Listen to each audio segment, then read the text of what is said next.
7月18日晚，《功夫女足》上映1周，票房已破12亿。大家好，今天是2026年的7月18号，截止到我做这期视频，星爷的《功夫女足》票房已经12.53亿了。经过大家不懈的努力，又是自主发抖音帮忙宣发，又是监督举报偷票，大家正规渠道买票2刷3刷，甚至有人5刷，太疯狂了。同时面对那些网红大 V 的恶意评价，所有人空前的团结，一致回怼。今天是《功夫女足》上映第8天了，就在昨天7月17号，影院收到片方通知，将启用新版的节目盘，剧情没有改动，还是106分钟。按理来说，票房已经很好了，不调整应该也没什么，那为什么要更换片源呢？电影到底值不值得看呢？这期视频给你答案，请看视频。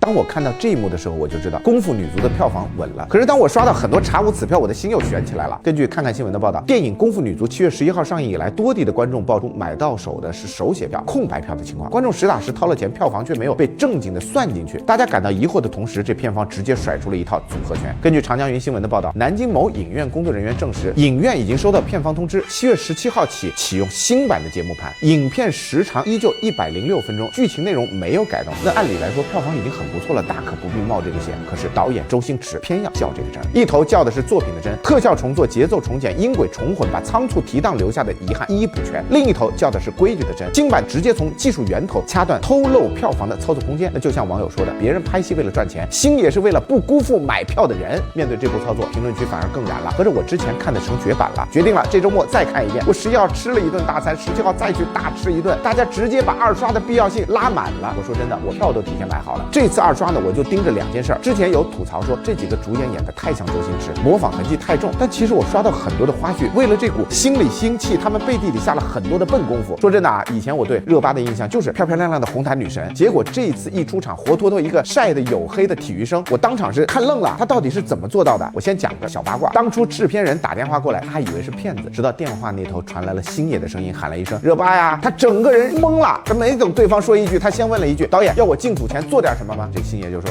你稍微增点肌肉，别看起来太瘦弱，拍戏不容易受伤。热巴意识到这不是随便演一演，是要动真格了。他直接推了3个月的活，扎进特训营，跟着专业球员从头练颠球、带球、跑位，从早泡到晚，弹腿射门、凌空抽射、倒挂金钩，这些听着就很难的动作，全部是他亲自上阵，最终成就了那个球场上敢冲敢撞的前锋翼龙。而另外一位主演张小斐，他是真的看着星爷电影长大的铁粉，最爱的就是《大话西游》。接到消息的时候，连剧本都没有看，当场就答应了。用他自己的话说，激动的心，颤抖的手。进组第1天，他和迪丽热巴开口第一句，你昨天练了什么？今天咱们练什么？聊的全部都是训练时踢球。为了练射门的爆发力，他天天腿上绑着沙袋爬楼，练到腿都抖到不停。还有那一段叠罗汉的阵型。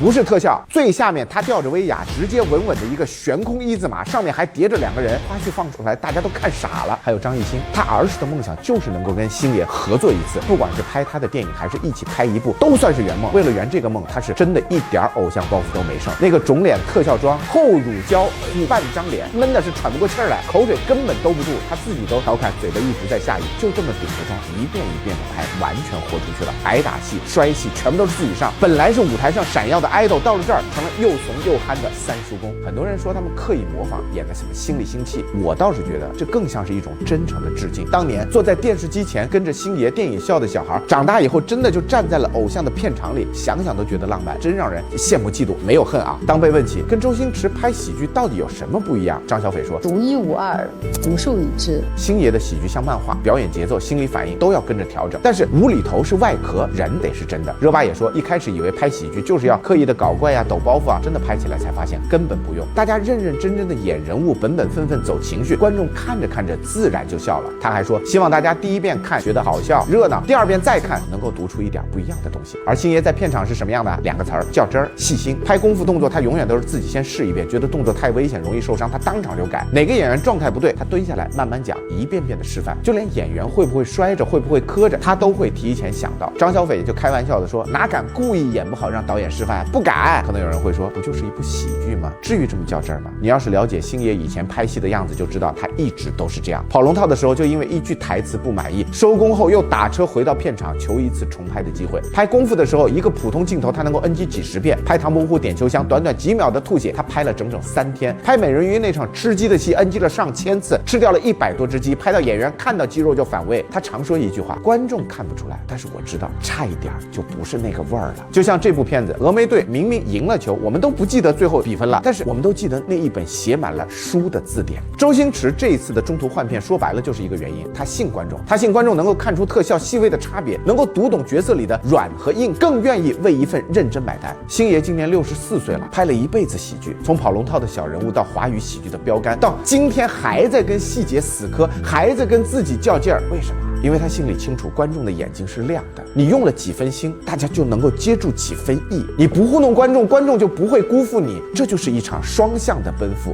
演员在台前拼尽全力，片方在幕后死守品质与规矩。这个不是上映后的补救，而是一部作品边上映边成长的诚意。力求最好，做到更好。你一直努力奋斗，我们就会千军万马来相见。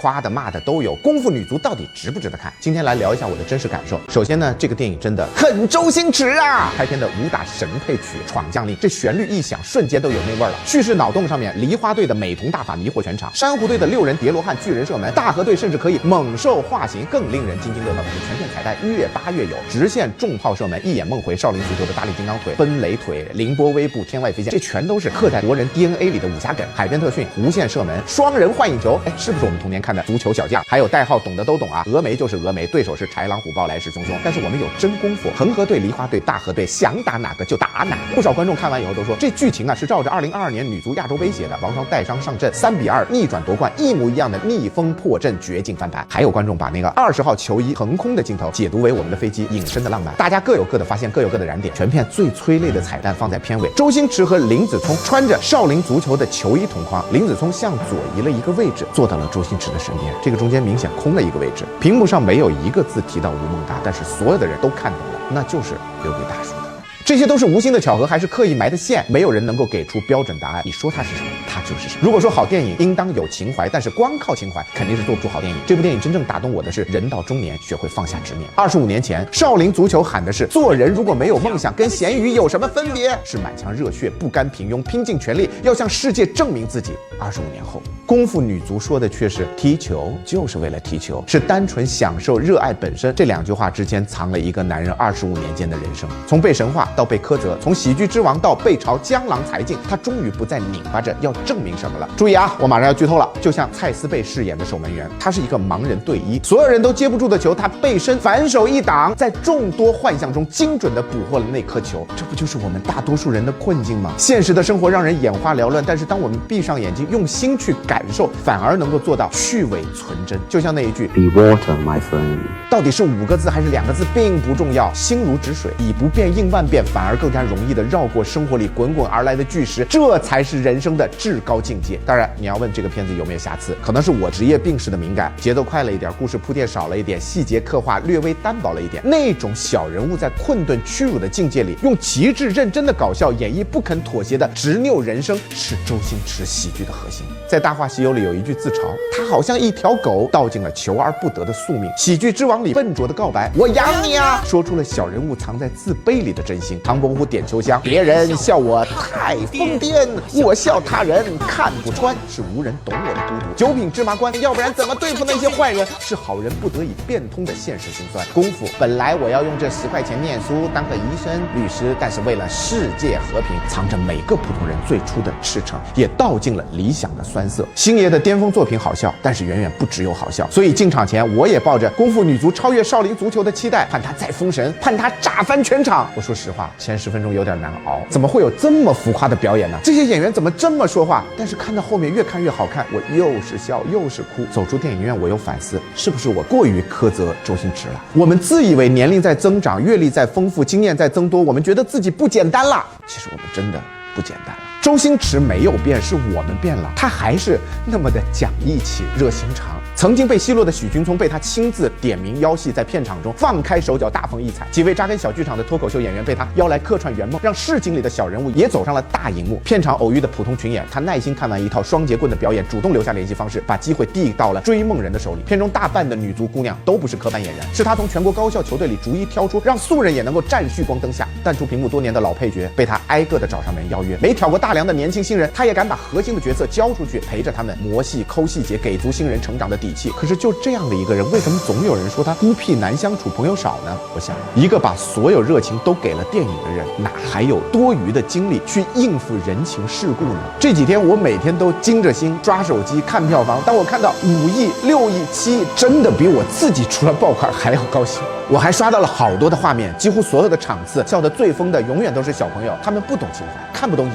喻，就觉得功夫射门酷，搞笑桥段好玩，笑得直拍椅子，笑得家长不得不手动的闭麦。这一幕突然就想起了20多年前的自己，蹲在录像厅门口去蹭片，为一句台词笑一个下午，哪懂什么深度啊？开心就是看电影的全部意义。长大以后，我们学会了挑逻辑、凭演技、算性价比，却越来越难痛痛快快的笑一场。人越活越紧绷，就连快乐都要去掂量值不值啊！硬要去算这笔账的话，他逗笑了童年的我们，现在又逗笑了我们的孩子。一部电影串起2代人的童年，这件事情本身就足够的珍贵。当年《大话西游》被骂没有逻辑看不懂，20年后呢，人人都在叹一生所爱。这阵子周星驰跑全国的路演，天津站有位影迷请他转过身背对观众，就在全场疑惑的安静里面，台下齐声的喊出了一句：“我们永远站在您身后。”他背对着站了几秒，转回来时眼角已经红了。他对着满场的观众深深鞠躬说：“常常觉得自己做的不够好，很怕辜负了大家的支持。”长沙站一位听障人士演员用手语真诚的致谢，周星驰感动回应，希望可以继续拍下去。成都站有影迷扮至尊宝上台，他眼眶都看红了。杭州站有人喊：“我们欠你1张电影票。”他当场反问：“你们一直支持我到现在，我连一顿饭都没有请过你们吃，明明是我欠你们好多顿饭。”路演上有观众说了一句：“笑声就是最好的评分”，让他再一次红了眼眶。说句实在的，我小时候攒钱租碟看星爷，我做梦都不敢想有一天我能够评论他的新片。这不是什么工作任务，我是圆自己青春的一个念想。人到中年，能够为小时候的热爱再忙活一次，挺值的。电影本身就是千人千味，有人在找乐子，有人在挖细节，有人冲情怀，众口难调本身就是常态。所以功夫女足到底好不好看？想要解压放松，你就放肆的笑；想要读懂星爷周星驰的电影，真正让人忘不掉的那些挥之不去的小人物，陪着我们走过了人生的每一程。影片酬攥着演员自我修养的执念，陪我们熬过了无人认可的低谷。至尊宝带上紧箍决绝的转身，让我们读懂了成长自带的取舍与遗憾。包龙星死磕公道的一身硬气，教我们守住底线才算不辜负自己。阿星藏在市井烟火里的峡谷，让我们相信平凡人也能发自己的光。18岁他教我们要敢爱，28岁他教我们要有梦，38岁开始教我们放下。现在我快48